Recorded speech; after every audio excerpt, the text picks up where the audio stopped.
in audio.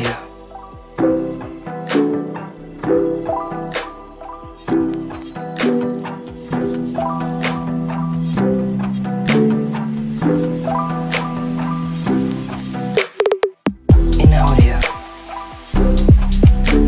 audio.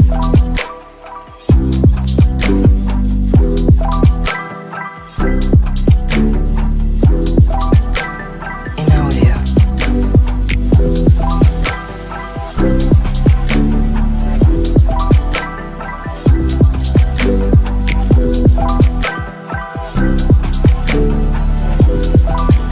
In audio. In audio.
Yes, people, what's going on? Welcome back to Saeed TV, and this is the debate show. We are live, unlike Twitter, that's down right now in a minute. YouTube is not down, so if you are struggling for a spare hour, then we'll keep you entertained.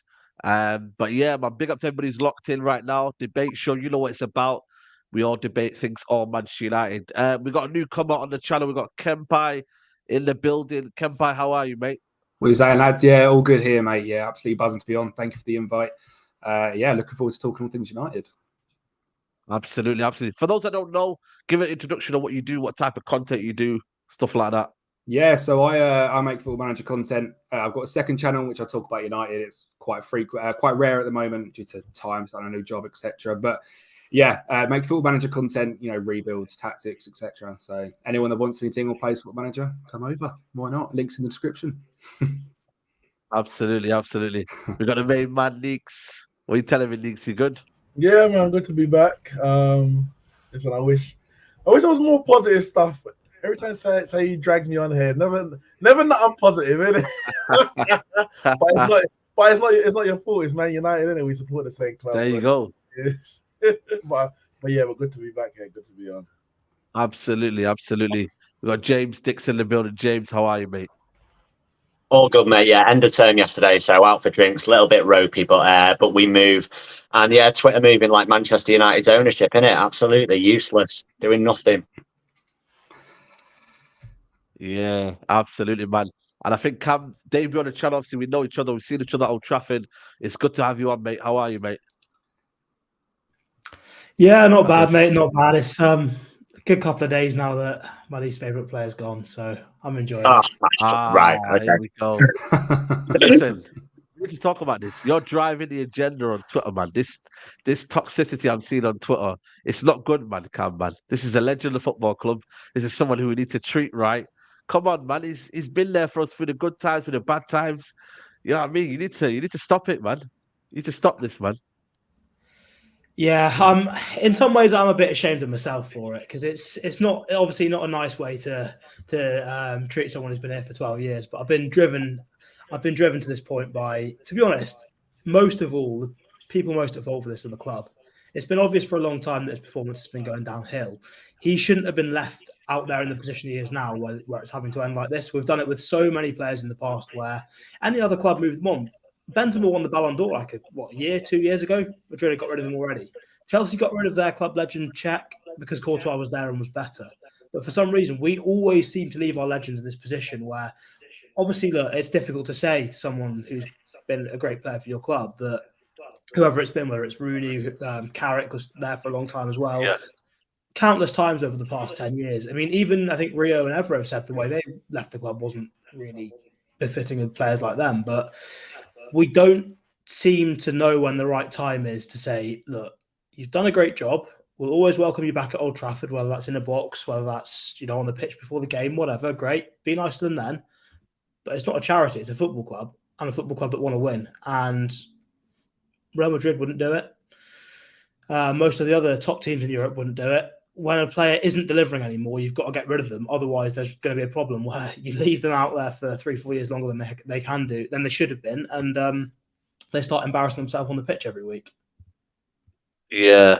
People saying there's a bit of an echo. I don't know. Can you guys hear an echo? I can't hear an echo. I ain't got no echo. My end. Slightly when Cam was speaking, Yeah, not much. Yeah, StreamYard is acting funny nowadays. I don't know what's going on. So if you do hear an echo, apologies. I'll try and mute myself if I'm not speaking. But you know what? Let me ask you, Kempai. How do you feel about David de Gea in terms of the way he's been kind of dealt with the situation? He's obviously getting married this weekend. It's not really good, is it? Like, it's not a befitting kind of thing for a legend to be. I mean, Cam sort of touched on it there about how Rio and Evra were sort of disbanded back in 2012, 13. Feels a little bit like that, Rio being told in the dressing room after his last game that it was, his last game is very similar to this, I think. Dave's been around for, like 13 years. And is, in my opinion, he's a club legend still. But again, I agree with Cam.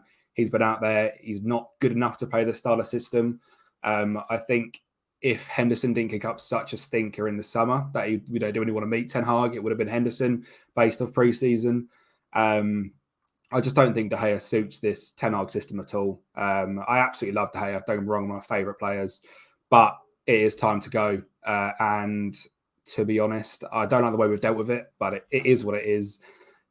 Poor that we've not told him as of yet. And, to have the contract on the table, him to sign the contract, us to then almost dip out of the contract at the last minute is horrendous. That is not how anything should be run, let alone a football club of United stature. So, yeah, it's a bit of a difficult one. But, if we do get an Onana, I think it suits us 1,000 times more. And I'm very excited to see sort of where that could go.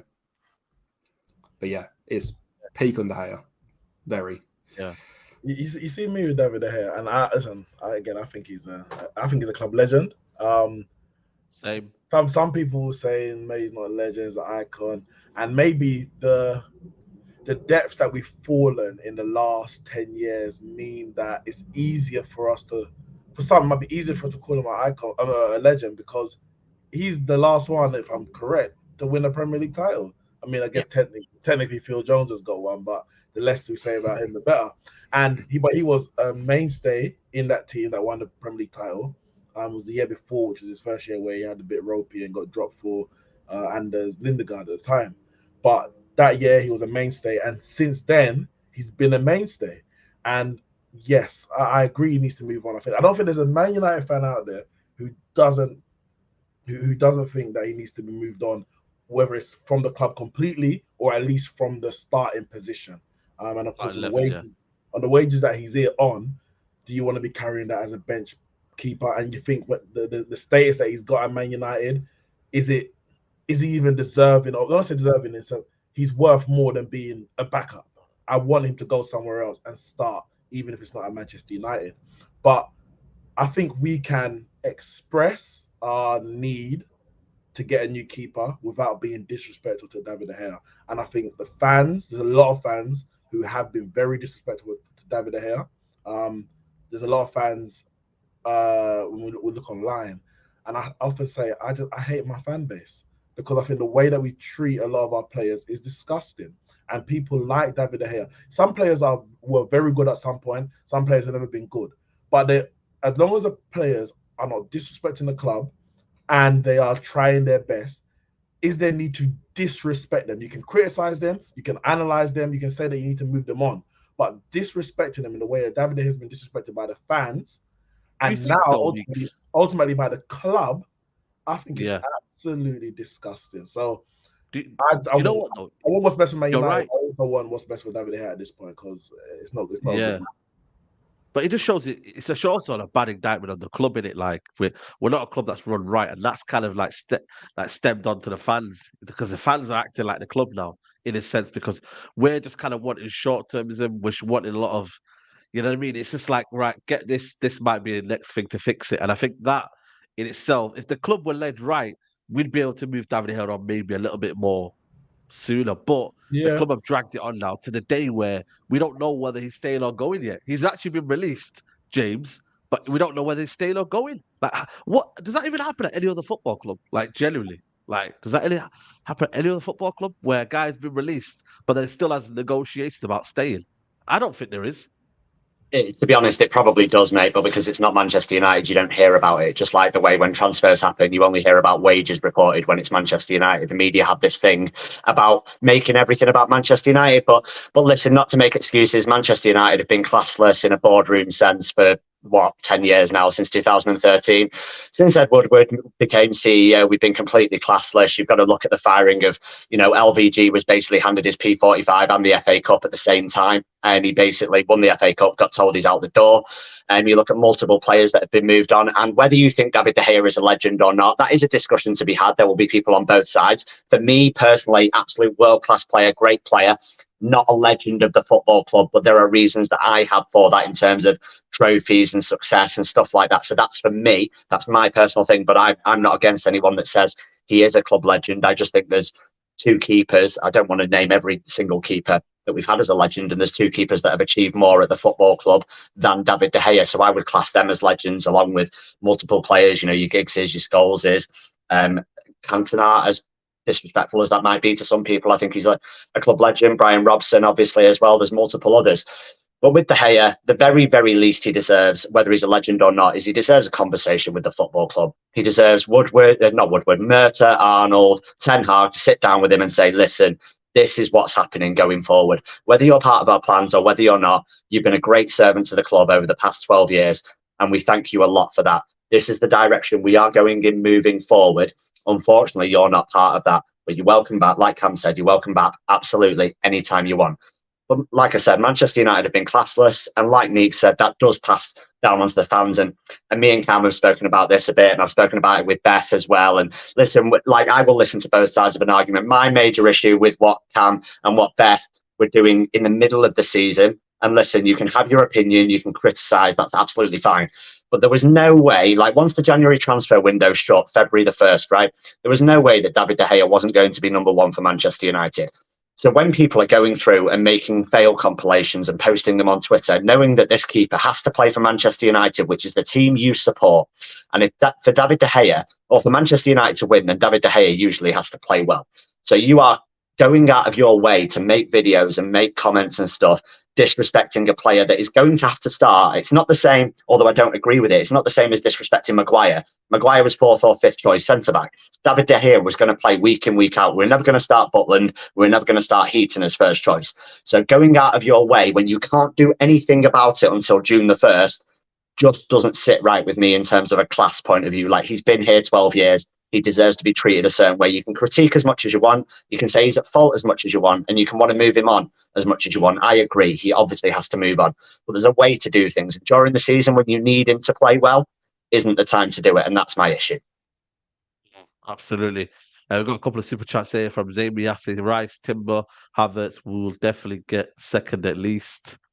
Listen, man, what happened to the Sorry, Zane, you've fallen off, mate, because you used to say super chat saying mighty Arsenal. But he used to be saying super chat saying they're going to win the league, and now he's talking about we're going to get second at least. Resend that super chat and have some chest next time, man. Come on, Zane. Yeah. We still have 200 million left to get Osimhen or Ivan Toney. James, have fun with Mount. Will do.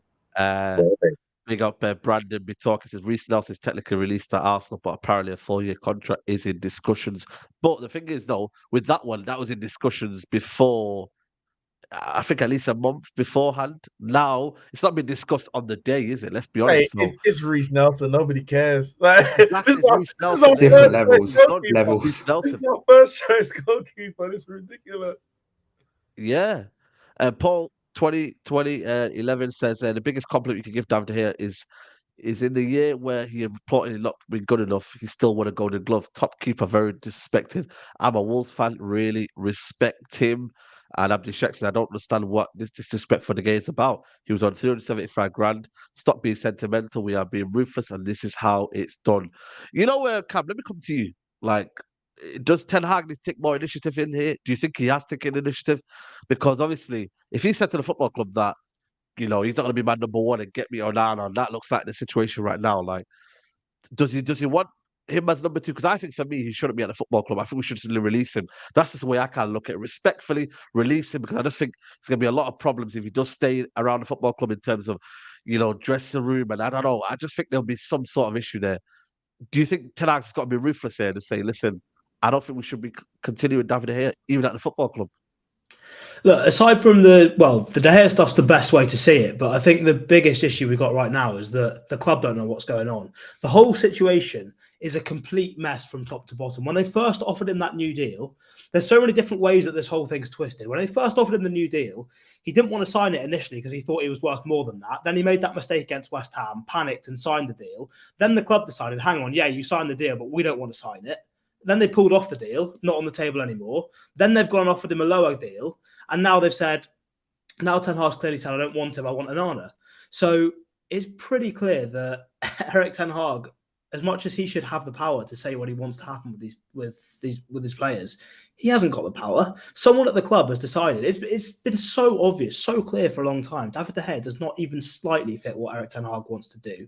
He's even at the basic stuff that he was good at previously, he doesn't do that very well anymore. So even if it was a previous manager, there would be a question mark about getting rid of him. Or, in my opinion, I think he's way past his sell-by date anyway, even irrespective of how he kicks a ball. I don't think the rest of his game's good enough anyway.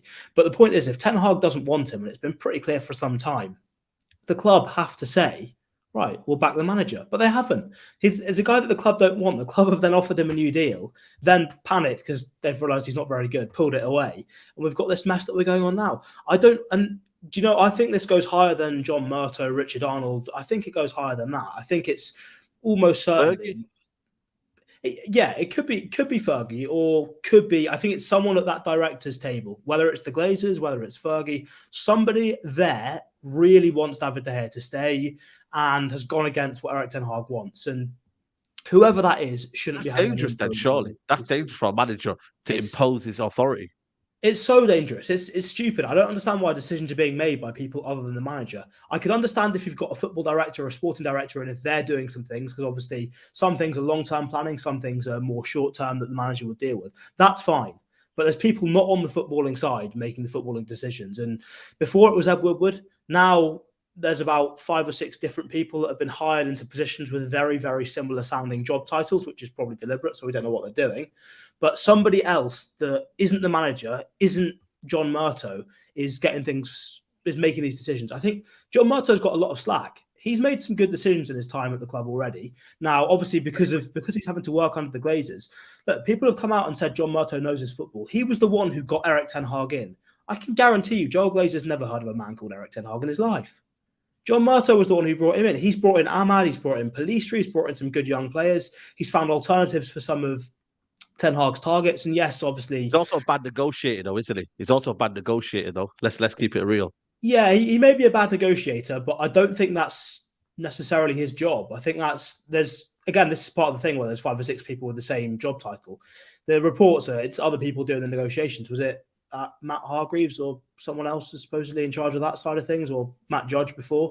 So there's all a bit of a mess there, but from what it seems like, John Murtough sort of broadly gets on with Erik Ten Hag, or at least got some sort of idea, but it's not him pulling the strings behind the scenes. Something is very, very wrong in the organisation of that club at the moment, irrespective of De Gea or whatever else goes. To sum it all up, Saeed, John Murtaugh's been seen at under 14 games, under 16 games, under 18 games. The Glazers haven't been seen at Old Trafford in ages. Like, never been to like a Munich memorial, don't care about the football club. So if we're going to lay blame anywhere, I'd rather lay it at the feet of the Glazers than someone that signed us 3 starting 11 players last season, probably going to improve the starting 11 this season with another 3. So yes, we may want to do more, but realistically, if we've changed 6 of our starting 11 in 2 years, that has to relatively be a success, surely. Yeah, I think, like I said, I think there's genuine, kind of success stories of John Murtaugh, but I think he's still part of the blame in terms of him in the running ship of the football club alongside it. They make decisions all together. I think he has a part to blame, but and then again, it's a whole mess. This David de Gea situation for me is a whole mess from everyone at the top. I think communication is poor. Where do they stand? Maybe Ten Hag has kind of called it a little bit late. Maybe, I don't know. He's told the board a little bit late that isn't his first guy anymore. Maybe there's been a situation of, there has to be a level of communication. But then, Cam, how do we take it to this late now where we're undecided about him staying or not? There has to be some sort of communication error. There's a communication error, but it's not from Erik Ten Hag. There is no way that this last 4 or 6 weeks is the first time Erik Ten Hag made it known he wants a new goalkeeper. I am 100% sure Erik Ten Hag would have known that within a week, 2 weeks of preseason last year. And I think the only thing that might have changed is his insistence. So at the start of the season, it might have been like, I think we could do a new goalkeeper. By the end of it, it's like, get me a first choice keeper right now. So it came from a case of, we'll offer him a new contract. And potentially he might still start, and we can get maybe a younger keeper or someone who can challenge him. And Ten Hag's like, no, it's not even challenge. It's he needs to be replaced. And it's like, all right, so we have to offer him maybe the wages of a second choice keeper, which you can't do for someone who's on 350, 375 a week. For me, what would have been ruthless is the club saying at that point when Ten Hag was clear that I need a first choice keeper who's going to come in and bench David de Gea at the very least, you just take the contract off the table. You say, David de Gea, we know we offered it. It wasn't signed when we first spoke about it. The plans have changed. Respectfully, we're not going to continue to re-offer a new contract on I don't know what wages, but I know it's going to be disrespectful wages. For me, that's worse than just saying we're going to end it here and move on. For me, that would have been much more cleaner because this is just so messy. Yeah, so messy. I think Ten Hag is a victim, to be honest, of his own like morality and decency and stuff. Because basically, like I mentioned before, like when I mentioned before, right? So I said about the family and the fact that people were making threads about De Gea when he was still going to be number 1. Ten Hag was questioned about David De Gea during the season later on, like in the second term, and he kind of said, "Listen, we like he may still be at the club, but we're going to have 2 people. There needs to be competition in all places, that kind of thing." He didn't flat out come in and say we need a new keeper because he knew that he needed him in the cup final and needed him in the games leading up to that. Okay, that didn't work out, but he knew that he needed them in those games. So a ruthless person probably would have come out and said, "Yeah, we need a new number 1. We'll address it in the summer." But he's not going to do that because he knows he needs David De Gea to perform for the football club. So maybe he's a victim of that a little bit. Maybe the club have seen that a little bit. Maybe David De Gea has seen that a little bit and maybe thought, you know what, I can fight for my place here. I can stay here. When realistically, Ten Hag in his mind, as Cam's made perfectly clear, and I think Ten Hag has probably made perfectly clear to the majority of the fan base, he does prefer a different style of goalkeeper and would like a new number 1. And we're going to talk about that now. Guys, there's nearly 900 people in here. Make sure you do like the video. It's free to do so. Bottom right corner, do hit that like button. Subscribe to the channel if you're new. Kempy, we're talking about the keeper. Onana is on the shortlist. But there's been some developments about if United can't afford Onana. The Feyenoord keeper, Justin, is it Bijlow? And Frankfurt's Kevin Trapp are also on the shortlist. But Onana would cost you around 50 million euros. Around there. Are you a fan of Onana, or would you have wanted, other keepers in there? Top 2 would be Onana and Mike Maignan from AC Milan. The 2 Milan keepers, I think, are both fantastic. I think it was clear a few weeks ago, sort of like what we've been saying is maybe like De Gea was going to be number 1 or number 2 to come through. And I think that would have been Bart Verbruggen, who's obviously now joining Brighton. I think he'd have been the guy if we were going to get a number 2. But yeah, now it's a number 1. I think Onana and Maignan are the 2 signings I'd make. Maignan, I think, is probably 80 to 100 million. So, we go to Onana. I mean, who are we if we can't spend 50 million on Onana? I mean, Kevin Trapp is like 33, Frankfurt keeper, never really progressed, had some backup time at Bayern. And then Justin Bieslow is 24, 25 years old, young Dutch goalkeeper, so fits that profile, but not, I don't know. It doesn't fill me with confidence. If we signed him, I'd be like, I'm still, if we go in next season with him and Tom Heaton, yeah, that is scary season. But Onana and Tom Heaton, I'm confident. Onana, I think, I say confident. He petrifies me when I watch him play football, dancing the ball in the 6-yard box. Yeah. But I'm ready for it and I'm here for it. So, yeah, I'm excited if we do get Onana, but we just have to make the money work. I think if De Gea's going, it's as important as a striker. If De Gea's staying, it's obviously not. But, yeah, striker-wise, I think is massive. And it's just managing that budget, and it's what we can sell players for as well, because, Maguire's going to be 25, 30 million if we can get him out the door. We can't get 80 million from Maguire. What kind of bad business is this? What? Not United, surely. It was called Beckenbauer, maybe, yeah, but not now. Yeah, It's stories right now. But let me ask you a question, Meeks. You're the economist in here. You're the guy with the numbers. How much are we saving from David de Gea's wages? How much are we saving? I mean, technically, as it stands, we ain't paying him nothing, and it's the 1st of July. But 1.5 mil a month, man. If it's 375, that's 1.5 mil a month. Yeah, correct. So, I mean, obviously, you've got that into consideration, but Onana, surely, I know there's reports here. Obviously, I would have pulled up Twitter and whatnot and kind of told you the source in that, but it's a bit of a strange one. If United can't find some sort of agreement for a keeper, because these are just baseline positions you have to fill. Like the spine of the team, if you had to choose one, it'd be the keeper, one centre back, midfielder, striker. Like the spine, is something that is very, very important. The keeper is very, very important. We've messed it up before in the past. We go and get a Frankfurt Kevin Trapp. We're looking at another. Tom Carroll, Roy Carroll, who was it? Like, come on, man. We've had bad keepers. Even Barthez was crazy, man. This is it, Saeed. This is why, obviously, I know that David de Gea needs to be replaced. But there's a lot of people, and throughout the season, it's changed because there's a lot of people who are in on David Raya. I think we have to go get David Raya. And we played Brentford, and people are like, maybe David Raya is not the guy. There was a couple others. Who's the Spanish keeper at the moment? Is that right? Simon. Unai Simon. There was talk about him. And maybe people saw a few games and that kind of died down. AC Milan keeper, I can't remember the surname now, and Onana. Onana's been a good keeper for years. And obviously, when we saw the Champions League final as well, we were like, if you can get a level of performance every week, then you've got a bloody world on your hands. But I'm so skeptical about the goalkeeper situation, or the position, because being a goalkeeper is one of the hardest positions in the sense of if you make a mistake, it costs your team to the greatest magnitude. If a striker misses a chance, you're probably going to get another chance, and the score doesn't necessarily change. Of course, if you need to score, to win the game, then it's a big issue. If a midfielder misses a pass or something like that, the game just moves on, and you can recover that situation. If the keeper makes a mistake, it's completely different. And I've seen, as you said, keepers come through who would think, we're going to replace this one. So remember, Schmeichel left in after 99. Raymond van der Gaal was the backup. I can't remember. Tayibi came in. We had 9 keepers, Meeks, 9 failures. Barthez came in. Let me bring up the list of all the Man United keepers. Tim Howard. Holger Chubka, Tim Howard. Andy Goran played one game, if you remember. Andy Goran, Tayibi, Mark Bosnich, Fabian Barthez. And it was only until Van der Sar came, which for me was already late. When he went to Fulham, I was like, what do we do? We should be signing him.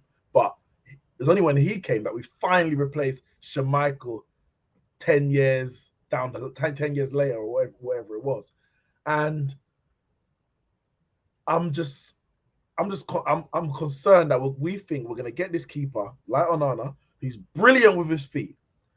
But have we been watching him on a week by week basis to the point where you're like, he's going to actually do his main job of stop the ball going in the back of there? I'm not saying he can't, and I'm not even doubting it, but I just fear that we're putting all our eggs as fans into this basket to say he's the one that's going to revolutionize us from the back. Pep Guardiola came in. Let me hold you. Bravo, and he thought he was going to revolutionize it, and he was shocking, and he had to replace him after one season. It's just so okay. Let me hold you there. But you've got to realize Ten Hag is very, very specific on his player profile. He Yeah. gets people in that he knows, and if it isn't, then it's ready-made in Casemiro. Like, he's not going to get a random Costa, is he? Like, he's not. I don't believe what is going down the line is people that he's seen in Vitesse, in Mason Mount, and obviously in this situation here, Onana, he's actually managed him. So, No, I mean, what do you do? You know, I back Ten Hag's decision to sign the player. Yeah, absolutely. Yeah, yeah. I'm not disputing If that. Onana's his first choice, I back Ten Hag's decision and choice to get Onana. What I'm saying is, I'm not gonna, especially when it comes to a keeper, which is such a crucial position, I can't allow myself to say, yeah, that's the guy I want. And if it ain't him, I'm not on it, or I'm putting everything behind this guy, because I just know that the keeper position is such a difficult one. And the Manchester United keeper position, listen, we know how heavy the shirt weighs already. So I back Ten Hag like I do with the Mason Mount signing or whatever, whether I agree with it or don't. And for me, it's just a case of let's just wait and see. Get Onana in, but guys, it might not all be roses that we think it's going to be. But they obviously back him and back the manager. Old Trafford will be a scary place. Like, I mean, James, you'll be there, Cams will be there. You know what I mean? Kempy, whenever you come down as well, you're like, it's gonna be a crazy. But I'm here for it because at the end of the day, I feel like this Old Trafford crowd as well. The idea of technical football as well. I think sometimes they're not really feeling it. I remember there's a time where we're all kind of used to high flying wings as well, aren't we, James? Beckham gigs, like we're not used to it. So we do need to see the other side of football where it's, you know, you have a keeper who comes out as a sweeper keeper. We need to, football needs to be evolutionized in Old Trafford as well so that we understand what Ten Hag wants. Yeah, listen, I hear Neeks on the Onana situation. I really, really do. I know how heavy that Manchester United goalkeeper shirt weighs. And listen, you know that as soon as he makes a mistake, people are going to be on his back. However, what I would say is at this point with De Gea's performances, I believe it is a gamble that you have to take. Like, it is a gamble. There's no two ways about it. But if you look at his performance in the Champions League final, you think, right, the highest pressure scenario there is, he performed very, very well. So you would think that playing in front of 70,000 at Old Trafford, he will be able to handle that. But that's not a guarantee. You don't know. But at this time, I would take that gamble. On the style of football thing, Saeed, I got shot down for this massively. But, and hear me out, we would struggle with Pep Guardiola as manager as a fan base. And people don't believe me, but I see Cam nodding, and maybe they'll listen to him because he's quite intelligent, right? So maybe he'll back me up on this, and maybe they'll listen to him. A lot of Pep Guardiola football, you can say it's winning trophies and all this, right? But a lot of Pep Guardiola football takes a long, long time in the build-up. It's a lot of recycling possession. It's not exciting. People like me that grew up watching gigs, watching Kanchelskis bomb down the wings, whipping balls in, Dwight York, Andy Cole on the end of them. That's what we've grown up watching. That's what we were accustomed to. Yes, we may need to see a change. Football has evolved. But I'll rewind it back to Louis van Gaal, like 2014 season. Louis van Gaal tried to play that style of football. He tried to play the Pep Guardiola brand of football. We just didn't have the players. Didn't like it, the fan base.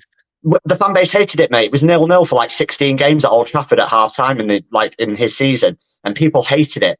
And I was like, listen, I can see what he's trying to do and all this kind of stuff, but we didn't have the players. That's the difference. City had the players to play that system. Louis van Gaal didn't have the players. He was trying to work wonders. At one point, who did we have at the back? Tyler Blackett. We had Chris Smalling. We had a couple of youngsters. We had Barella.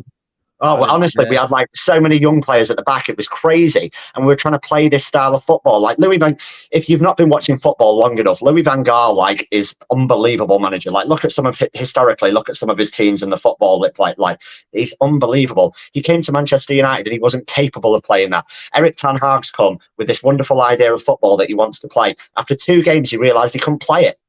He couldn't play it. He completely changed it, went more pragmatic, worked out from a solid defence, got Varane and Martinez, solid partnership, and we won quite a few games 1-0, and we scraped results, and we played on the counter-attack, and we let other teams have more possession. All this idea that Ten Hag wants to play with 70% possession, yeah, of course he does if he has the players. If we get Onana, but we don't replace or bring in a thingy for Casemiro, we've got Onana fizzing those balls in like he did in the Champions League final, but he's fizzing them into Fred and McTominay with no first touch. What good's that? What good is that? So you need the players to play a system. So yes, football does need to evolve. Yes, the Old Trafford fan base needs to evolve and get behind that. But you've got to have the players to play a certain system. It doesn't necessarily work out all roses all the time. And is that a solid point there, Kempy, in terms of like now this is the season where Ten Hag now really evolutionizes football. Like, it's not what the fans want, it's what he wants as well. And people just got to get with it, isn't it, Kempy? Yeah, 100%. I mean, when them first couple of games were diabolical. I think we tried it too early, and then we've seen sort of glimpses and patches of play where you can see as they've been working on. It's all about Christmas time. There's a couple of games that we started to play really well, and then end of the season again, there's a few patches of play that we keep doing. And I think this pre-season with the keeper, I think is sound. But I mean, very much like James said, if we don't replace Casemiro and you're fizzing that ball into, it won't be top of our thread by then, but a DM that's not comfortable on the ball, you're initially scared straight away. But that style of play from Onana from Ten Hag, is so exciting. It's just if we can do it, I think we can do it eventually. I think it's just, again, patience. It's been a year now, and I think we have now got that sort of backup system, what we played this year, that we can fall back on. Whereas I think when he first come in, it was like, I can't play my style of football. I've got to, back out, and, it was a complete fight or flight moment. And luckily we sort of found something we could do. It's just, now we've got to, progress into actually what he wants to do, what we can do. And I think we'll be challenging in, a year, 2 years. So exciting. Are you a fan of Onana? Do you think he's the right profile for us? A lot of people mentioning Costa. I don't know. For me, I've got my reservations about him, but I think Onana, for me, is the right type of fit at a right age as well. Experienced, 27, comes in at a mature age, is able to handle the pressure. It looks like he's got the mentality as well when you hear him speak and that. What are you saying in terms of Onana? No, that's it for me. I wanted Costa initially because I think he's got, in terms of all-round package, I think he's a little bit better. I think he's a bit of a better shot stopper than Onana. I think he's better at claiming crosses. Probably slightly less crazy with sort of how far off his line he'll go when he's got the ball at his feet, but a very, very good distributor as well. For me, though, the Champions League final, irrespective of sort of the outcome of what he was doing, but the sort of composure he showed in what is probably... given, obviously, he doesn't play in the strongest national team, so he's probably not going to get to a World Cup final. Given the fact that this is probably the biggest game that he will play in his entire career, a Champions League final. And look, you saw Ederson at the start of that game. Ederson was making mistakes, and that guy is normally so composed. But Onana, he didn't look like anything had affected him. Every single connection on that ball was as clean as it was. Every time he went up to catch a ball, clean take. Every single time, that guy was not phased. So, look, Costa may have been my first choice, but in terms of, I think with Costa, there was always going to be a situation where it would take him time to adapt. He made mistakes at the World Cup. I think, as has been said earlier, that United shirt weighs heavy, especially in goal. United keeper is probably the toughest position in world football in terms of the amount of pressure on that player. So I think Costa would have taken a little bit of time to get up to speed, which I was fine with that because, I think with Costa taking time to go, I don't think we're going to challenge next season anyway. So I wouldn't mind him making a few mistakes, but I think Onana will come in and hit the ground running straight away. But I think the problem is, as James has said, a lot of our fan base don't really want to accept that football's moved on. It's not just you kick the ball forwards, you run, and a United player puts it in the back of the net every 10 minutes. That's not how it works. There's a lot more to it now. Defenses are a lot better trained, a lot better coached. Teams can come to Old Trafford, they can press, and this season have seen some actual results with doing that. Teams could sit back, and sometimes it's tough to break them down. There's so much more nuance to the game now than there was in previous years, and I think this is the part of the problem with De Gea. I completely agree with James, actually, in terms of if Pep Guardiola was at United, he would not have seen out his first season. The number of mistakes that Claudio Bravo made, he would have been hounded out of United so fast. Bravo and Guardiola, that is, not just Bravo, not just Guardiola. Both of them would have been gone so fast because United fans don't want to see it, don't want to hear it. I think the fact that with this De Gea stuff, we've got people saying, it's all the cliches coming out already, I'm skeptical of this keeper. Can he do his main job of keeping the ball out the back of the net? That's lazy analysis. If you haven't watched him, just say you haven't watched him. But I think there's a lot of skepticism and sort of belief that new keepers that come in are going to sort of, they might be able to kick a ball, but they're going to make a load of mistakes shot stopping. Plenty of keepers can do all of it. And it's not like the situation now is perfect. If now we're in 2016, 2017, when De Gea was doing absolute incredible things every single game, fair enough. Then you can say, look, I don't think another keeper is going to have that level of shot stopping. He's throwing the ball into his own net once every 3 or 4 games at this moment. Every time you get into a high pressure situation, he is folding. Every single time you put him in a hostile atmosphere, a difficult game, a game with any actual significance, he folds. We talk about that Premier League title he won. How would you describe Christian Eriksen's season this season? Because he made 28 appearances in the league. That's the exact same number De Gea made that season when he won the league as well. So it's not like even that season, he was dropped for 10 of the 38 Premier League games, or didn't play 10 of the 38 Premier League games, because in high pressure situations, he's shown season after season after season, he's not able to keep his composure and do the basics. His legs go to jelly. He struggles to catch crosses. He'll flap at things. He'll put the ball straight into the stands. And look, I know it's a tough job. Of course it is. It's Manchester United goalkeeper. But if you're seeing somebody in what we've just said is one of the most difficult positions in world football, if you're going to pay them £350,000 a week, they have to be able to deliver in big moments. And as much as people sort of complain about the likes of Jordan Pickford, Aaron Ramsdale, the one thing that they've got that De Gea never has is those guys, when they've got a crowd on their backs, a hostile crowd, they feed off that. They love it. Every little bit of that. They'll be winding the crowd up. They'll be using that as energy. Sure, every keeper makes mistakes. But De Gea in that situation, he goes into his shell. He crumbles. Those guys, and Onana's probably like that as well, they stand tall and they survive that situation. They deal with that. And that's the biggest thing. I think there's been some issues with Onana in recent seasons in terms of shot stopping, but there's been a lot of other sort of off-field issues that have happened as well. I think looking and speaking to some Ajax fans from before that, he was an absolute monster in terms of his shot stopping. Statistically as well, actually, interestingly, I know someone will probably pick me up on it. Cross-claiming hasn't been great at Inter in terms of the amount he's been doing, but that is very much system-based in terms of the way they defend. They have a lot of players that sit really deep. They've got those three centre-backs that win most things in the air. At Ajax, when they didn't play like that, his cross-claiming numbers were brilliant. So he can do that. He can play with his feet, as we all know. He is the coolest guy probably in world football, based on recent performances. There's nothing that Onana can't... There's no reason, based on previous keepers not working out, to be skeptical of replacing somebody who's not doing the greatest of jobs anyway. Let me say something quickly. It's not about skeptical about replacing David de Gea. The first statement I made, and of course you're making a general statement, so you might not apply directly to what I said, but the first statement I made was that we all accept. I'll be damned to find a Man United fan who does not think David de Gea needs to replace. If that person's there, then God help them. That's all I can say. There's still some on Twitter, aren't there? Well, God help them. But so he does need to replace. All I'm saying is, it's not about be careful what you wish for. Get a damn keeper in. If Ten Hag wants Onana, get Onana. If Ten Hag wants Costa, get Costa. But I've seen over the course of the season that a lot of Man United fans who were hell-bent, I didn't mention Costa earlier, they've shifted so much because they watch a few more games than they did originally when they thought this is the guy they actually want, and realize that, all right, maybe this guy isn't perfect, even though the stats suggest that they are. So all I'm saying is, if we're expecting him to come in and be the savior, the remedy, and Alisson or maybe Ederson, I'm a huge Ederson fan, but Alisson or Ederson reincarnated, just take a step back. Just realize that it might not be as smooth as the stats might suggest. That's literally what I'm saying. But David de Gea needs to replace 100%. I agree with that. I think there will be a transition period, but I think the Alisson and Ederson thing, for me, Alisson's the best keeper in the world and has been for a few seasons, because I think he's so good at doing every single aspect of the game. 100%. But I think with goalkeepers, it's no player in the world football is perfect. Even Alisson makes mistakes. There's games when he sort of messes up when he probably shouldn't in terms of shot stopping. He'll put a ball in the stands when he's trying to hit a fullback or something.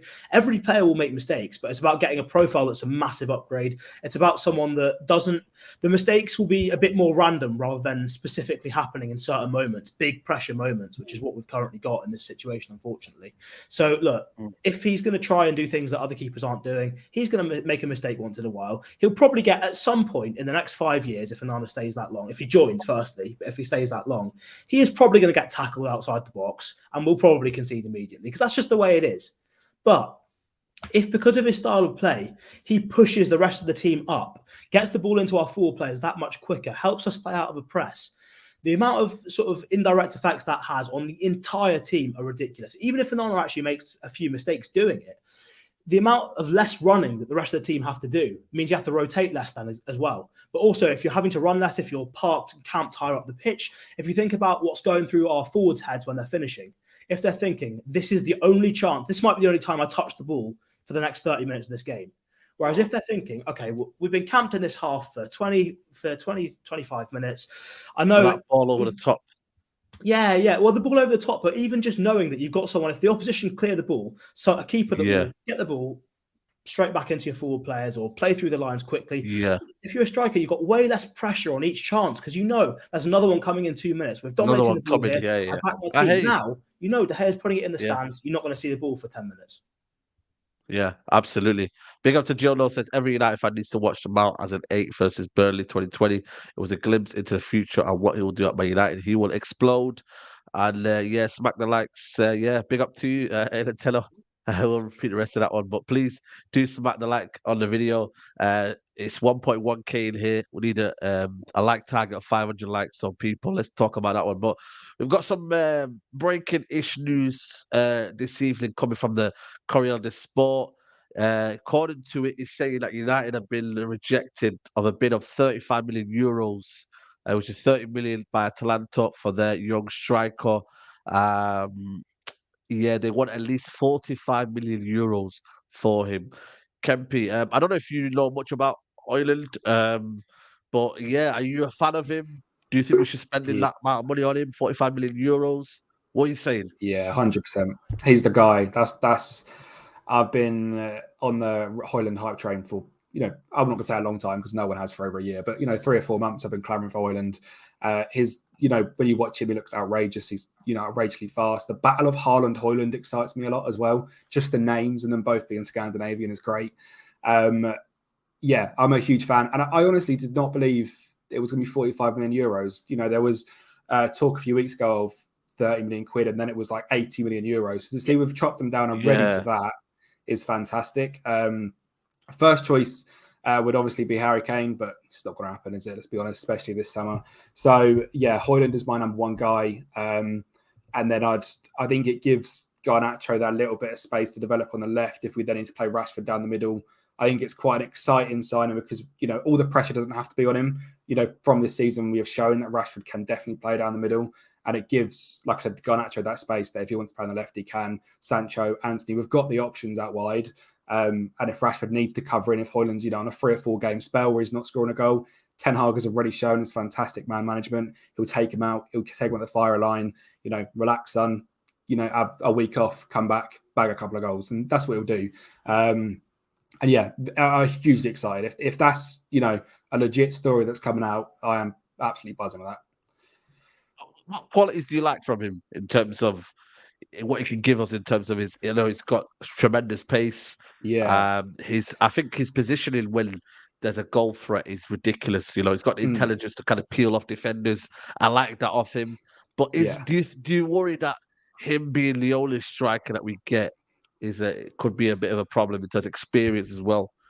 If Rashford didn't have the season he had this season, I would be worried. But seeing Rashford sort of bulking out a little bit, seeing the developments he has made, in and around the penalty spot, it doesn't bother me as much. I'm so on the fence. If we needed the money, I'd still get rid of Martial. If we didn't, I'd keep him around. But again, I like the idea of having that left-hand side as just Rashford, Garnacho, and Rashford can move into that 9 role. So, I think he's enough.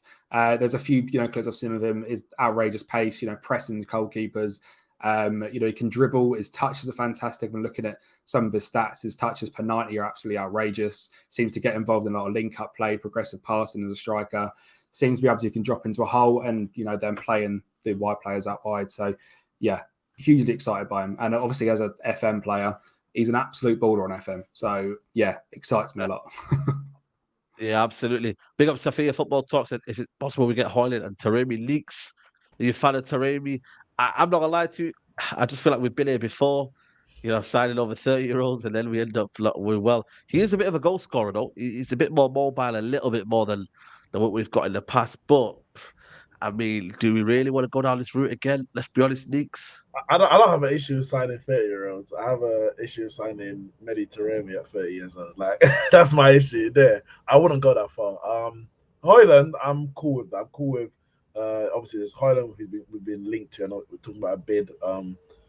There's been Moane, Colin Moane. That's another one. I don't mind either of them coming in as a young striker. But as you said, obviously it's looking very, very bleak. I want Kane. I want Kane so badly that unless you're putting We need Osimhen, to put a bid in first. I That's the know. problem. We have Unless you're putting Osimhen or Mbappe on the table, I'm struggling to get excited about, because these are good alternatives. They're young players, but they're not guaranteed next season. And of course, nothing's guaranteed at all, whether you get a 30-year-old or a 22-year-old. But there's certain signings where you feel a bit more confident that they're gonna deliver in the immediacy and over for the in the next few years. This is a young player which I've no problem signing, and you're hoping that they develop. But I feel like we've got a number of youngish players in that front line, especially whether it's on the right or the left, or maybe, to be fair, we haven't really got that many down the middle. It's only Martial. But I feel like if we're going to get a young striker, which I would love to get, I think we also need to be looking to get an experienced one. Ideally, that would be Kane, but that's not going to happen. But so as far as Hojlund goes, I'll take it, because we damn sure need a striker. We cannot go into next season with Anthony Martial as our first choice striker. And to be honest, I don't think we can go into next season with Anthony Martial full stop. I think if we can get him off the season, we can all agree on that one, can't we? We can all agree on that one. I think you get 20 million for him as well, Martial. If we get 20 million for Martial, we have robbed someone, because 100%. He's not even fit enough this summer to do a medical for anyone. So exactly. They're literally going to be buying him. Can't fit his medical. What can Martial do? Yeah. So for me, I'm like, yeah, get 100%. If Hojlund's available with potentially 45 million euros that from the article, that's 35 million pound, give or take, between 35 and 40. That is, it sounds, sometimes these numbers sound a lot, and listen, it is a lot of money, but the base rate for just a decent player these days, someone who's like, right, you do a decent job for me, is about 40 million pounds. Like Gibbs White costs Nottingham Forest 20 or 30 million plus 20 million add-ons, or 25 million plus 20 million add-ons. That's near enough 40 million pounds when we're talking, if he meets all those add-ons or even part of them. He's brilliant for Nottingham Forest, but I wouldn't have him anywhere near Man United. But he's cost 40 million pounds. Richarlison went to Spurs for 60 million. So 45 million euros, sorry, for a young striker of his talent, his ability, 100% get it. But I still feel like I won't be comfortable to say, yeah, now this is the starting lineup. We're going to go in and make massive strides next season. I want that experienced striker, or that more proven striker, should I say, if it's available. But that's looking bleak. Yeah, listen, James, it's one of them, man. It's a big situation, man. I feel like, for me, a lot of people are not talking about this strike situation enough, man. We're being distracted by David de Gea and Cam's his speeches about David de Gea, that we're not talking about the striking issue a lot.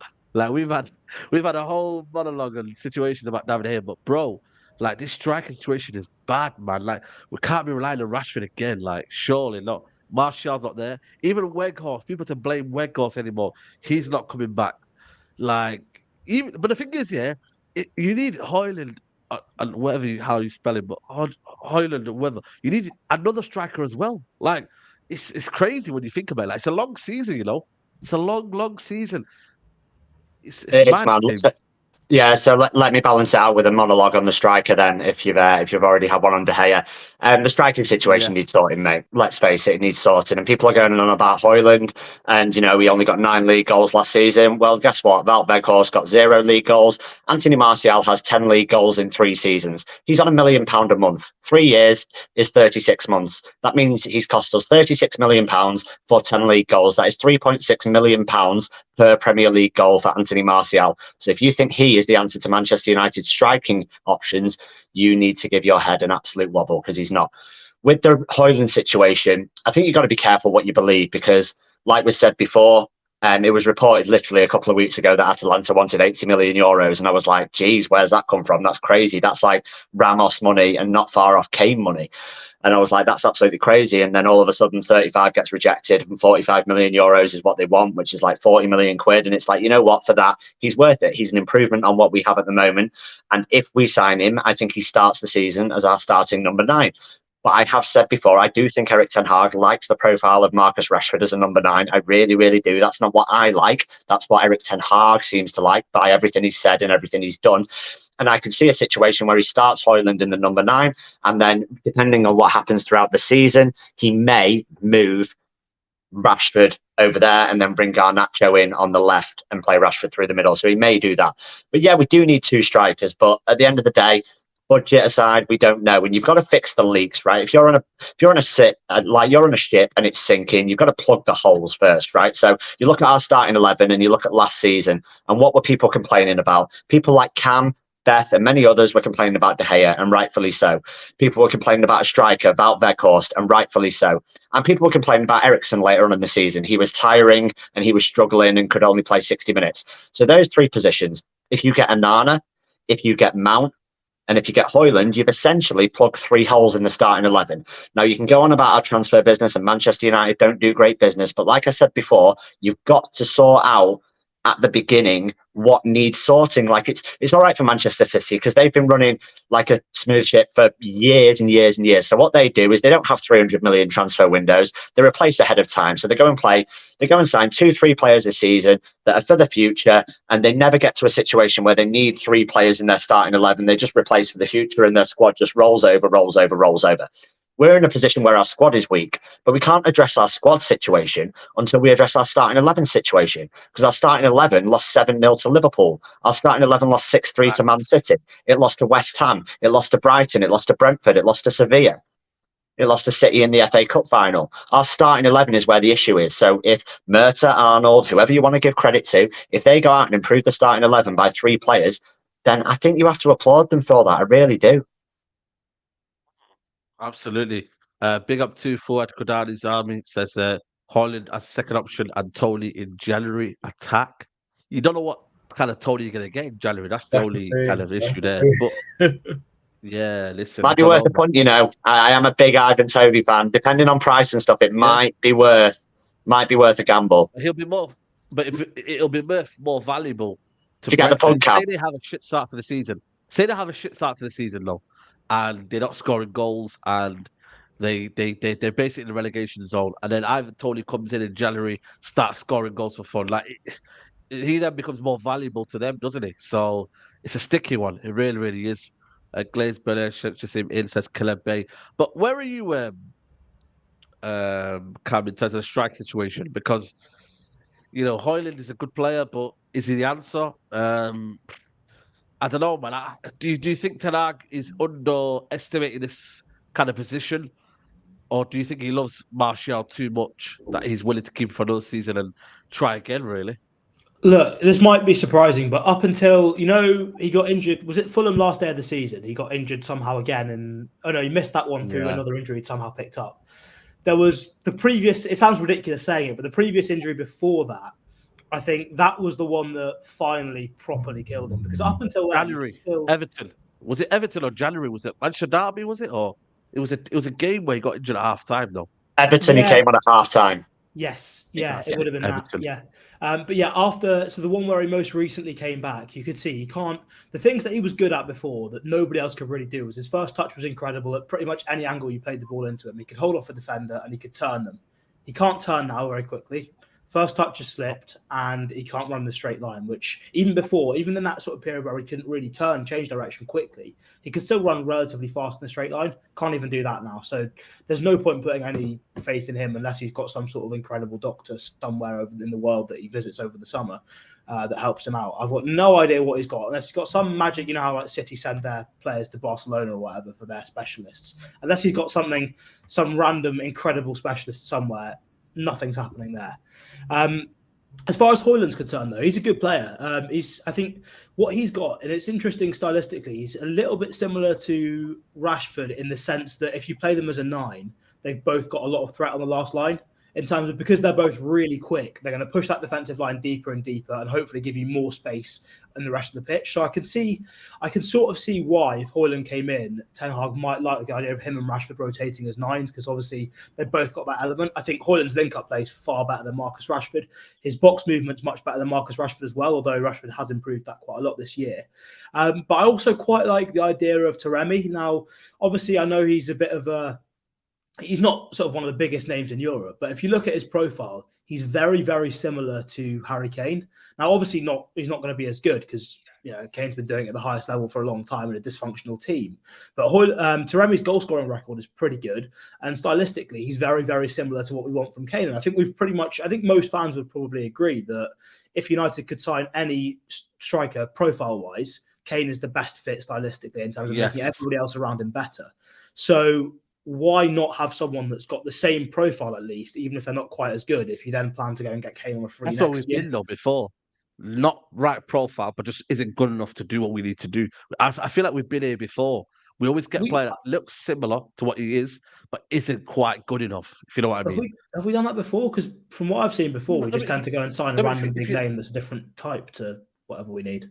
But the thing is, with what let's just look at Cavani. Let's just look at maybe Igalo. Let's just look at all these players that might have been a certain profile to what the managers wanted, but just haven't been the kind of quality that's needed. I think we have to shift away from that. And for me, just take the punt in a Hojlund, if it is your man, but is your profile, rather than a second prototype or third pro.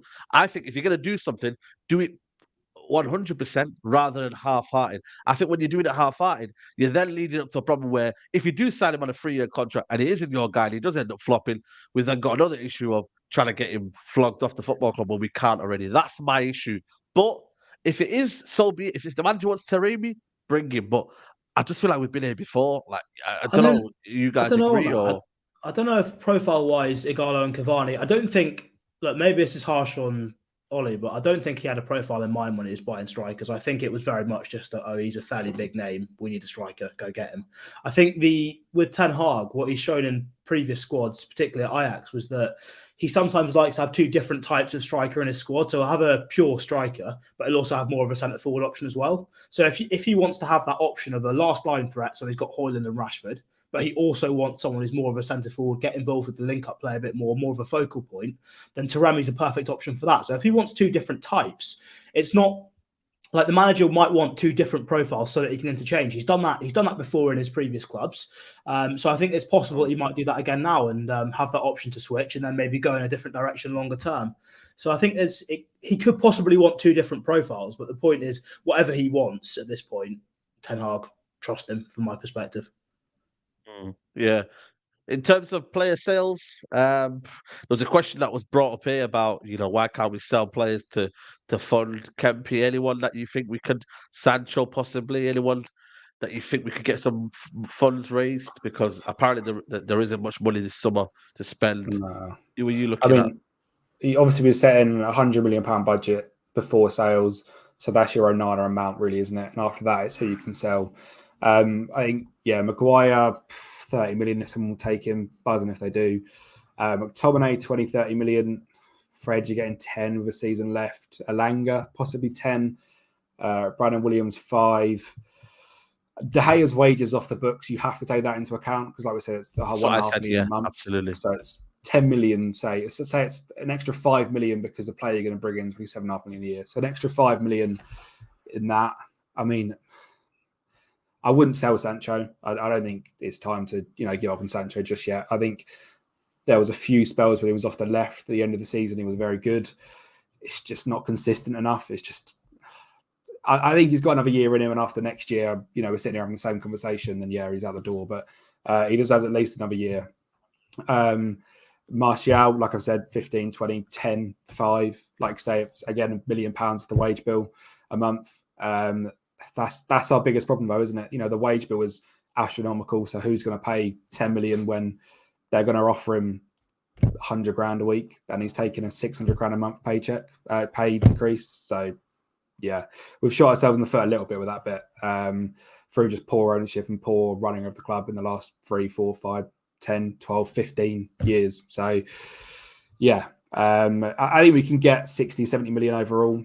Again, if we could even get him out the door. So you look at it, Onana, Mount, Hojlund. That's it, isn't it? Yeah. It's your budget gone. And this ain't good enough, man. It- When you it- need, it's- for me, I think we need Caicedo.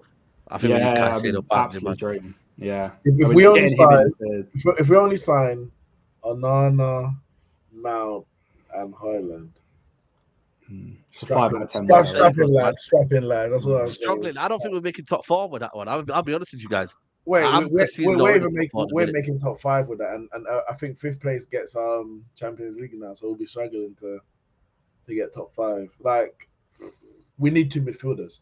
Like, that's the bottom line, is we need 2 midfielders. If we don't get 2 midfielders this summer, forget about it. Just forget about it. Especially the Casemiro replacement as well. You know, you need someone in there that can take his position. Maybe a Lavia, but even Lavia will cost you about 40, 50 million. It's not looking good, man. That's why sales, if you had Chelsea selling 200 million worth of talent, then you've got 200 million there. Like, but we don't have that, and that's the problem. We don't have good negotiators, and this is where we're at right now. You're gonna. They also spent 600 million in the summer, Saeed, so they're still net 400 million. So FFP, it's very easy to look at other clubs and be like, oh yeah, if we just did this like them, then we'd be 150 million pound worse off, and we probably have no budget in the summer. So you have to look at things logically. It doesn't always work like that. I'm actually slightly more optimistic about next season. I think those 3 players improve our starting 11 quite a lot. I think you're giving far too much credit to other teams, as people have been for ages. Liverpool have made a couple of signings, but they're still miles away. I've said it before, and we argued about it. I think they're miles away. Absolutely miles away. Spurs, miles away. Even if they keep Kane, absolutely miles away. Who else? Newcastle are coming up, so they're going to be a challenge. Chelsea, improving, but realistically, they're still going to mould. They've got a good manager now, but they've got a long way to make up from 12th. Yes, they don't have Europe, so that's going to help them. But I think those 3 players improve our team, and I think we've got a very good squad, and not a very good squad, sorry, a very good starting 11 with that. We don't have a very good squad. We're obviously at the hands of injuries and stuff, like everyone is, in suspensions. Casemiro's going to have to stay on his feet and like have a few words with referees, if we're going to keep him for the whole season. But I'm not as negative as other people. I never have been. I just don't think, like 5th or 6th, you're really naming 5 clubs that are better than us with the transfer windows they've had so far. Prepared, yeah. Better prepared, Struggle. yeah. Better prepared than us, yeah. You think Liverpool are better prepared because they've signed McAllister? You think Liverpool are better prepared from where they were last season? Yeah, I expect Liverpool to have a better season than they did last year. I expect it. Yeah, exactly. Yeah, but I expect us to have a better season than we did last year. We've improved our starting 11 by 3 players. James, if Liverpool signed nobody, I would expect them to have a better season than they did last season. Because last season was bad even with the players they had. If we sign nobody, I wouldn't expect us to have a better season. So just take the base level. Liverpool are already, I expect them to be already better, not sign anyone. I think you're giving them far more credit. They went on a winning run of like 6 games where they won in the last minute by 1 goal every game. You're giving them far too much credit. For 4 months, they were terrible. Terrible. Last season was a true reflection of Liverpool, the manager. This is where I'm going to stop you. I don't James, think it will. I think for me, James, though, what they've done is they've identified their key weakness and their key area of improvement, and now they're tackling. And look, hold on a minute. Their midfield for me is their key area of weakness, and they're going to go. Yeah, it's still dead. It's still dead. Remember, it's Szoboszlai and McAllister. McAllister has 21% shot on target rate or something. It's still dead. No. They've not replaced Fabinho. They're miles away. And Szoboszlai and Gakpo came in January, and Diaz, who barely played last season. Like, I think the Liverpool, I expect them. Like, even if they didn't sign anyone, they already should be better based on players that had injuries last year, and I think they just underperformed both as a manager and the players. They did. They've now bought 2 midfielders, McAllister and Szoboszlai. They've improved already their squad. Yeah, but they haven't solved their problem. Their problem they've not solved their problems. They get turnover on the counter-attack every single week, and they haven't signed a new defensive midfielder. They've gone and signed some attacking midfielders. Great, that wasn't your problem. Your problem was that all the responsibility was on Fabinho, who suddenly decided to turn into complete shit. Yeah. They haven't solved And that there problem. there will be an element of improvement there. I think for me, when I look at what Liverpool do, when they assess an area, they do tackle the problem though. They don't just wait around, they do tackle the problem. And that's where for me, I think Man United, what they're doing is they're not tackling it in totality. They're just doing it here and there. And that's where for me, where I'm looking at your point, James, it's a bit naive to think that Liverpool won't improve next season. They will, because They will improve. They will improve next season, but Man United will improve next season. You've just identified that we've improved our starting 11 by 3 players. Do all those 3 players that we signed, did they go into the starting 11? It's not enough. We're not scoring enough goals. So we were right, Saeed. Wait. So we were ahead of them, right? They've improved their starting 11 by 2 players. We've improved our starting 11 by 3 players. All of a sudden, ours isn't enough. They've not, like, if you watch a lot of Liverpool, like you do, you know, like Cam said, they get turned over all the time on the counter. They concede more chances than basically any top team. If they play against another top team, they will get overrun. A lot like our midfield, actually. When we play against City or something, that midfield 3 of Mount, Bruno and Casemiro is not good enough. We need a different plan for those big games. But that Liverpool midfield will get overrun because Fabinho has no legs. Walking yellow card, completely off it. They need to replace a DM or they're in big trouble. No, you know what it is, yeah. And this is the thing. I'm not looking at Liverpool and saying, you know what, they're gonna magically disappear. But all I'm saying to you is that they will improve, and they're looking at certain areas of their football pitch. And like Nick says, certain players that were underperforming this season will overperform and get back to their levels. And that's why I think Man United just can't wait around and just stand still and only do 2 players, like you mentioned there, 2 or 3, and not go and spend more. That's my worry, is that we're just standing still a little bit. 1 or 2 areas that we're going to cover. No backup to Casemiro. The striking issue, again, we don't know what's going on with that one. A midfield issue as well is key for me. Depth. I think there's some things that we need to do that are more. But you're talking about depth, Saeed. Like, you're not talking about improving the starting 11 there at all. And can you name Liverpool's bench, by the way? Who makes their bench? Bajcetic? Sorry? Who makes their bench? Can you name Liverpool's bench? Because they have such a great squad, right? That's got a challenge. Name me their bench. Sometimes on their bench, Jota, Bajcetic. Bajcetic, great. Who else is on their bench? Exactly. Keep going. The stream can go on till tomorrow, Saeed. You're not going to name a good bench. Their squad's shit.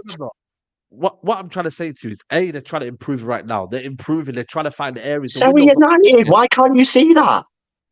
But what you got to realize is, sorry, go on, Cubs. Yeah, I don't think you realise, honestly, we've been complaining about Eriksen being run past constantly. Mount is a massive upgrade on that defensively. Yeah, maybe not quite as good on the ball, but that's a huge upgrade defensively in so many games. And Andre Onana is a massive upgrade on David de Gea, not just in possession. But if you think about the other effects on the rest of the team will have to do so much less running because Onana keeps the ball. He's able to sweep, so they don't have to sprint back all the time. That means you don't have to rotate as much. That gives us honestly, I think we're going to finish 5 to 10 points better next year than we were this season, just based off Onana and Mount coming into the team.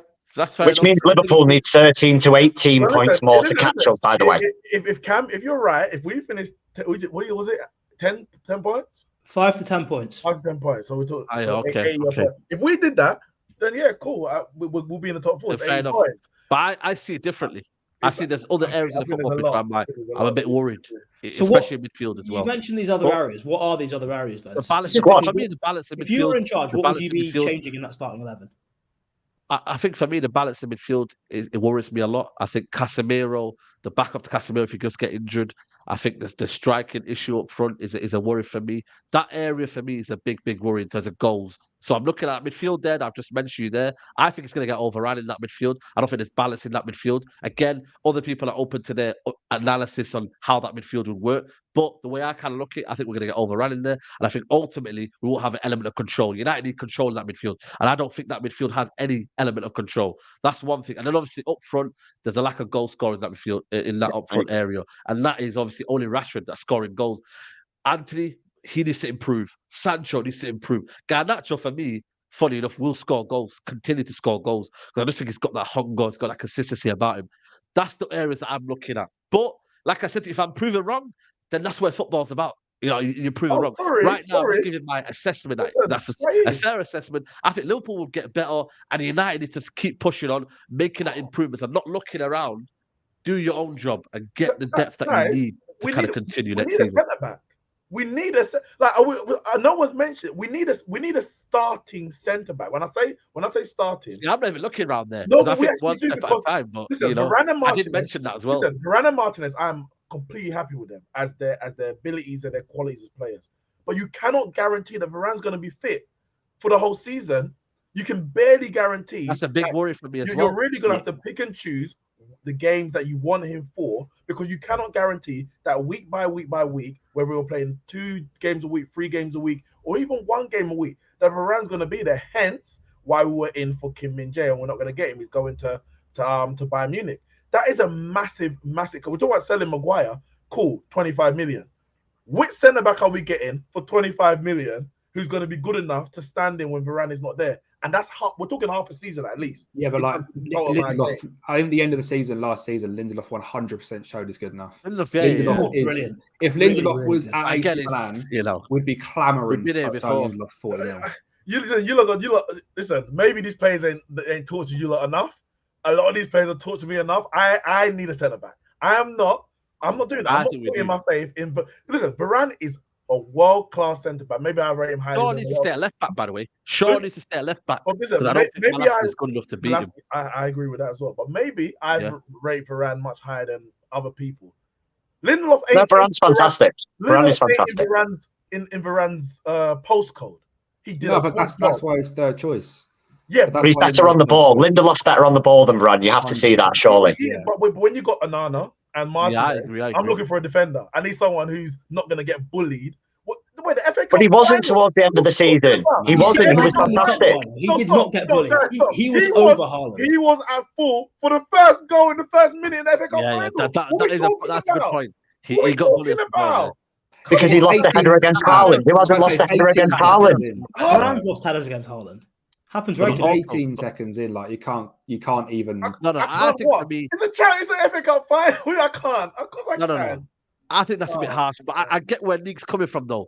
One little patch of good form shouldn't negate the inconsistencies of Lindelof for the last 6 years. Yeah, but I agree, but you can't sign a world-class player and ask them to sit on the bench for half a season, Saeed. No. I think for me, Kim Min-jae displaces Varane. Listen, I don't know how you don't think Kim Min-jae is good. Kim Min-jae displaces Varane. Varane has to pick He displaces Varane. Have you actually, when you watch Kim Min-jae, what was your takeaway from it? It's not about me. It's not about me. In Serie A. Ten Hag wants him. For me, Ten Hag wants him. Defending in the Italian league is a different ball game to defending in the Premier League. That's your bias now. There's your bias coming in. Do you watch the Italian league? Yes. In the Italian league. Chris Smalling looks good over there. Tomori looks good over there. Maguire would work perfectly well in Inter Milan. Wait, one second, James. Okay. The first thing I said we need a centre back. Kim Min-jae was the name I mentioned because that's the one that Ten Hag wanted, who we missed out on.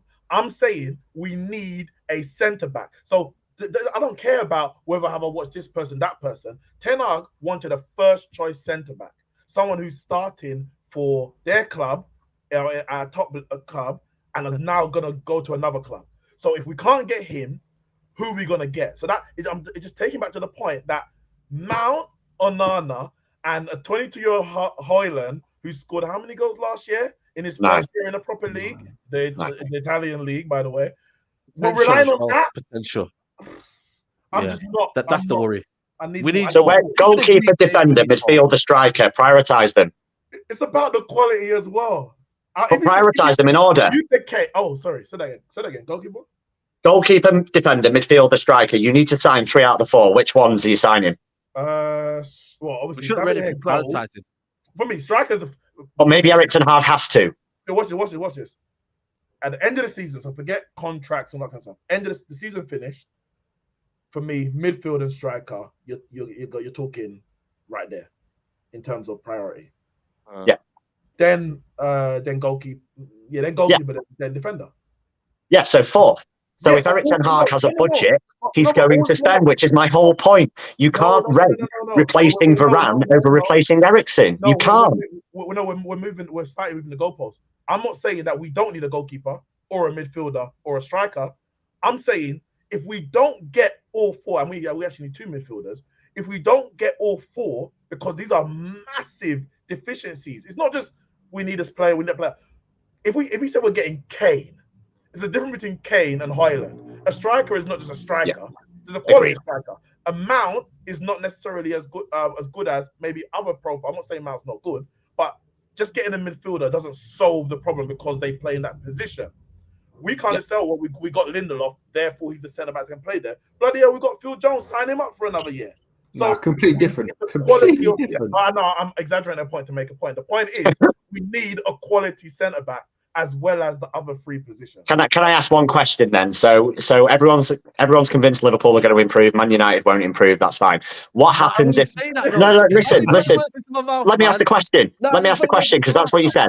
I didn't say that. Liverpool. Let me ask the question. That's what you said. Rewind it. That's what you said. You're convinced. You were like Manchester United will keep on plodding along. They might address this. That's what you said. The question, Saeed, right? One question. If one defender or one midfielder gets injured for Liverpool, who comes in to replace them of any quality? Because we're talking about ifs and buts. If Casemiro gets injured, if Varane gets injured, he's only going to play half a season. Who comes in? Who comes in for Liverpool when McAllister's out? Who comes in for Liverpool when Matip is out? Forget Liverpool for a second. Thiago. No, move the goalposts. You're convinced they're better than us. No, you misrepresent what we said. So forget. So go on, Saeed. Go on. Yeah, they got Curtis Jones, better just Thiago. Curtis Jones. End the stream. End the stream. I'm done. You asked I'm done, man. You didn't say about quality though. I'm done. Curtis Jones and Bajetic. I'm done. Guess from Thuram's coming. I think what's the other guy called? And Mbappe's coming for 300 million as well. I'll take him. If you said we can't sign no other position, Curtis Jones is a good player. Curtis Jones is a good player, man. Come on, Saeed. No, but he's a good player though. I think he's a decent player, man. What But Cam our said. equivalent of that is Ericsson. We've got better depth then. Yeah, what Cam said. The thing is though, the realization what we got as well, our depth as well, it isn't been put to use as well. The thing is, Fred, McTominay, the main starting 11, when you look at it, it's going to be Casemiro, Mount, and Bruno Fernandes. When you look at the depth behind it, Fred and McTominay, I think for me, when you look at it, it's not the quality that United fans want to see anymore. Agreed. They want to see better quality, and that's where my argument is. So if we're going But you would get Liverpool fans saying the same about theirs and Tottenham saying the same about theirs. And until Arsenal signings, you would get Arsenal saying the same about theirs. Can we put forget the other clubs for now. For United's sake, do you not think we need to improve on that? Yes or no? Yes, but I think we needed to improve on those three positions first, which is what we've done. And if you're under certain constraints, you have to focus on doing what you can before you can address the whole situation. Listen, we'd all like to solve world hunger tomorrow, but you can't do it. You can't take on massive things. You have to do what you can do in the situation you can do. It's simple. Proper run football club should be doing that. And the expectation that we don't have that is. Then come back to the ownership, Saeed. You can't No, but realism. Not proper run, are we? That's the thing, isn't it? There's no point. Yeah, no point getting angry that we can't replace everyone. We've spent ages saying I'm not saying it's the reality though. We should be. Nah, but you've been saying that our depth isn't good enough, and then you also go and say, but the depth doesn't get used. So if it's not getting used, it's clearly not going to make any difference if we replace people or not. It shows that it's not good enough in the first place. That's what I'm saying. It's not been good enough in the first place. They're not being trusted by Ten Hag. If we were Man City or we had unlimited money or the takeover was done, great. I think we all agree we want 10, 15 new players in the squad. Ralph Rangnick was right. We need a lot of new players in the squad. But from the amount of money we've got to spend, we need to make the biggest impact we can this summer to improve this team. And I think I'm pretty confident that the way they're doing it and the way they're approaching it is on the right lines to do that. I think honestly, I think those three positions make a massive impact. And I think we can go into next season expecting to be better than this season. I think a lot of course, we can be upset that we haven't got absolutely everything in the world, or we can look at it as actually we've got an all right team that's finished third, won a trophy, and we're getting even better next season, making quite a lot better, to be honest. So yeah, I'm pretty positive with it. I've got a super chat here. Saying you've not watched Thuram. I have watched a bit of Thuram. So stop overhyping them, please. With Onana, Mount, and Hojlund, we upgrade three positions. I don't really personally rate Mount, so I don't think that's really a technical upgrade. Onana, you don't think it's an upgrade on Ericsson? Cap. No, I think it's a decent off the ball. Off the ball, it's great. But in terms of on the ball, I don't think he's anything special. But Eric Ten Hag wanted him like 4 seasons ago at Utrecht or whatever. Like he fits the profile that the manager wants, surely. Like he fits his team. I don't know enough about it, but Cam will. But the thing is, though, if you agree, I can back the manager, but I might not agree with his decisions, though. No. This is one of them for me. I don't believe in Mason Mount, but again, I'm happy to be proven wrong. There's no agenda. When he comes up to that football pitch, I'm going to back him. It's just for me, I would have thought we'd better. I think for what Man United need, we need somebody who can control the game, who can dictate it from deep. And I think other profiles would have been better for Man United. That we have to see whether Ten Hag does improve that.